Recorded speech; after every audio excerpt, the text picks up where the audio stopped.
आप सभी को नमस्ते। पॉलिटिकल साइंस एनालाइज चैनल में आपका स्वागत है। आज का हमारा विषय है 1784 का Pitt's India act. Pitt's India act क्यों लेकर आए? पिट्स इंडिया एक्ट इसलिए लेकर आए, 1773 का रेगुलेटिंग एक्ट की असफलता के कारण। जो मद्रास, मुंबई और बंगाल के लिए जो परिषद बनाई थी वो असफल हो गई।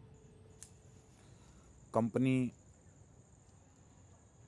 की जो विफलताएं थी, जो भ्रष्टाचार था, वो पूरा नहीं कर सकी उन कमियों को। इसलिए 1784 का पिट्स इंडिया एक्ट आया और ब्रिटेन ने कंपनी पर अपना पूरा आधिपत्य स्थापित करने के लिए भी 1784 का पिट्स इंडिया एक्ट आया। 1784 का पिट्स इंडिया एक्ट ब्रिटेन के प्रधानमंत्री विलियम पिट के द्वारा लाया गया था, जिसका उद्देश्य 1773 के रेगुलेटिंग एक्ट की खामियों को दूर करना था और ब्रिटिश सरकार का ईस्ट इंडिया कंपनी के भारतीय क्षेत्रों और प्रशासन पर सीधा नियंत्रण स्थापित करना था, जिसके तहत कंपनी के व्यापारिक और राजनीतिक कार्यों को अलग किया गया। यानी कि प्रशासनिक कार्य कंपनी के अलग किए गए और राजनीतिक कार्य अलग किए गए। बोर्ड ऑफ कंट्रोल की शुरुआत की गई, एक नई संस्था बनाई और भारत में ब्रिटिश आधिपत्य शब्द का पहली बार प्रयोग कर दोहरे शासन की शुरुआत की गई। इसमें क्या क्या प्रावधान किए गए? दोहरा नियंत्रण कैसे हुआ कि कंपनी के व्यापारिक कार्यों के लिए कोर्ट ऑफ डायरेक्टर बनाया गया और राजनीतिक कार्यों के लिए बोर्ड ऑफ कंट्रोल की स्थापना की गई, जिससे ब्रिटिश सरकार को कमांड मिल गई ईस्ट इंडिया कंपनी पर।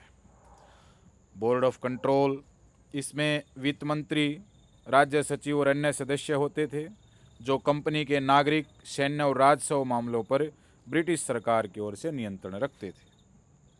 ब्रिटिश आधिपत्य की घोषणा, डिक्लेरेशन ऑफ ब्रिटिश पोसेशन, पहली बार कंपनी के नियंत्रण क्षेत्र को भारत में ब्रिटिश संपत्ति, ब्रिटिश पोसेशन इन इंडिया कहा गया, जिससे ब्रिटिश प्रभुसत्ता की नींव पड़ी।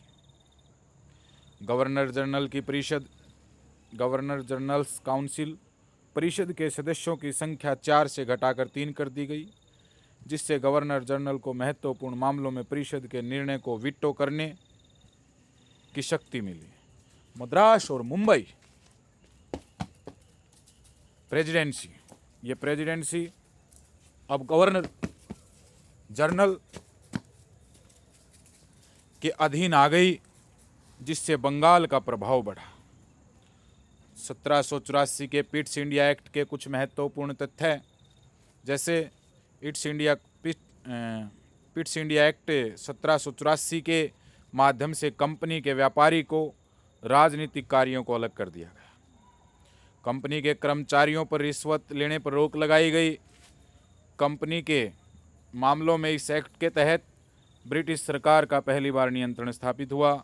पिट्स इंडिया एक्ट के तहत बोर्ड ऑफ कंट्रोल का अध्यक्ष ब्रिटिश मंत्रिमंडल का सदस्य होगा। 1793 में नियंत्रण मंडल के सदस्यों को भारतीय राज्यों से या भारतीय राजस्व से वेतन देने का प्रावधान किया गया।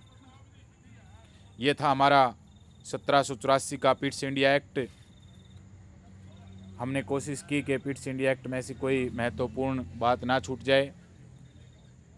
अगली क्लास में हम करेंगे 1793 का एक्ट। 20-20 साल बाद जो एक्ट आए थे,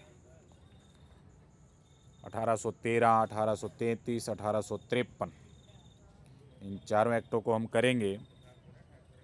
आज के लिए इतना ही। धन्यवाद। आपको वीडियो अच्छी लगे तो सब्सक्राइब करें, लाइक करें। धन्यवाद।